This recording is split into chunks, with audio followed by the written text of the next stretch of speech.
给你们展示一下我这个包。哈利法球场我是第2次过来，我是第1次是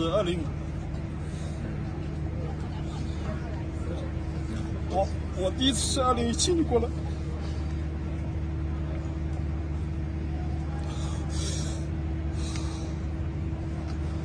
我2017年第1次过来的时候，我们在这里2比1赢了卡塔尔队。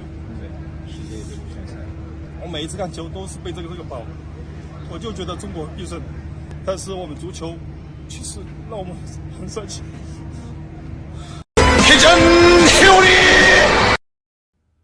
넌 나에게 모욕감을 줬어. 안녕하세요. 반응이 찰진 TV입니다. 지난 1월 23일 중국과 카타르의 경기가 열렸습니다. 이 경기에서 중국은 유효 슈팅 단 1개를 기록하며 손 한번 써보지 못한 채 카타르에게 영봉패를 당했습니다. 이로써 중국은 아시안컵 예선에서 단 한 골도 넣지 못한 채 2무 1패의 성적으로 탈락하게 되었는데요.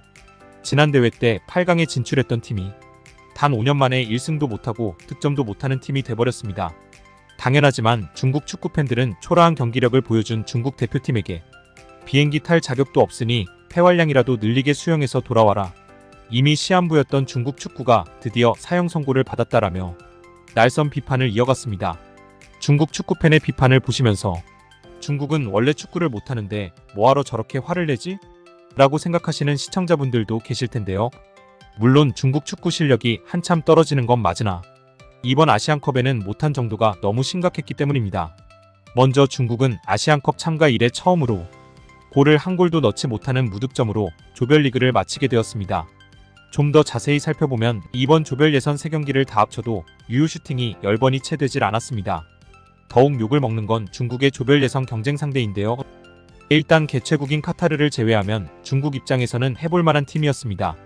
레바논은 아시안컵 조별리그를 통과한 적도 없고 중국과의 전적도 열세이며 심지어 타지키스탄은 역사상 처음으로 아시안컵을 통과한 팀입니다.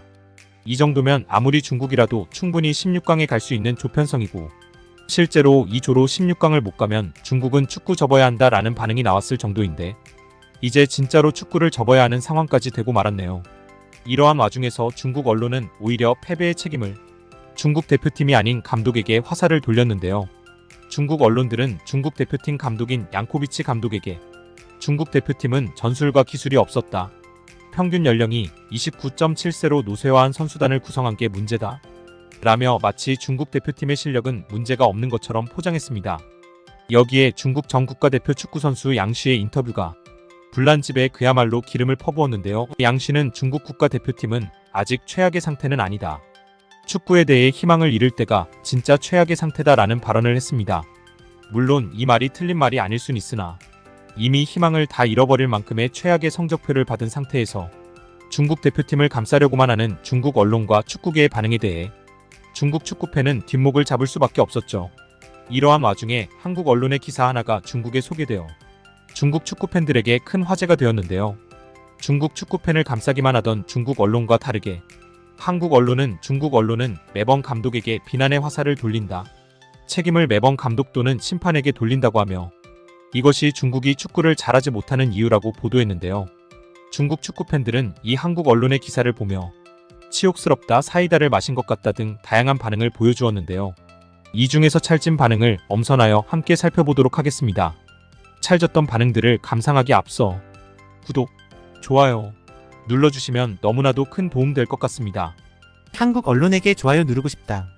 솔직히 이게 팩트지. 지명 감독부터 찾으니까 한국 언론조차 참을 수가 없나봐. 이게 맞지. 맨날 감독 탓만 하잖아. 축구 자체를 못하는데.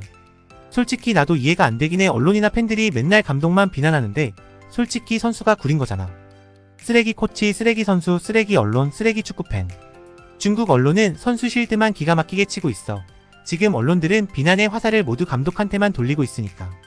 1대1 찬스에서 못 넣기, 빈골 때에 못 넣는 것도 감독이 가르쳐서 그런 거냐? 신이 중국 축구를 지도해도 소용없을 걸 위부터 아래까지 전부 썩었어. 거기다가 중국 축구는 인내심이 없으니 누가 와도 안 될 거야. 코치가 전술이 있어도 선수들이 실행할 능력이 안 되는데 되겠냐? 한국 언론한테 반박하고 싶은데 도저히 반박할 수가 없다. 중국에는 축구가 있어서는 안 된다. 한국 언론한테 반박할 수가 없어서 너무 열이 받는다. 매번 한국 언론이 중국 국대를 비난할 때마다 한국 언론을 욕했었는데 이번만큼은 정말 욕 한번 시원하게 잘했다고 말해주고 싶어. 솔직하게 말하면 지금보다도 더 최악인 상황이 나올 수 있을 것 같아요. 양 씨가 이런 말 할 자격이 되나? 너도 청소년 대표 수준밖에 안 됐던 놈이었고 실력도 기껏해봐야 조기축구의 정도였잖아. 그냥 축구대회에 참가 안 하는 게 더 낫겠어. 축구 팬들의 걱정도 덜 수 있잖아. 3차전 경기 전 선수들이 쇼핑하고 놀았다는데 거기에 대한 해명조차 없네. 이제는 아시안컵에서 골을 넣는 것조차 사치라니. 한국 언론의 평가는 매우 객관적이야. 욕을 해도 우리가 하니까 한국 언론은 관심 꺼. 그냥 쟤네가 욕하게 놔둬도 괜찮을 것 같아. 한편 중국의 또 다른 언론의 보도에 따르면 중국 축구협회는 양코비치 중국 대표팀 감독을 신뢰하지 못하고 추가로 기술 감독을 투입할 예정이라고 하는데요. 이 언론의 보도에 따르면 심지어 일부 선수들은 양코비치 감독의 소집 명령에 불응했다고 합니다. 아시안컵에서 일찌감치 탈락한 중국 축구 대표팀은 이제 태국과 싱가포르 그리고 대한민국과 월드컵 지역에서 경쟁해야 하는데요. 과연 중국은 월드컵에 진출할 수 있을까요? 이후에 월드컵 예선 관련 반응도 살펴보고 그중 찰지고 재미있는 반응이 있다면 또 가지고 올 수 있도록 하겠습니다. 즐겁게 보셨다면 구독, 좋아요 부탁드립니다. 끝까지 시청해주셔서 감사합니다.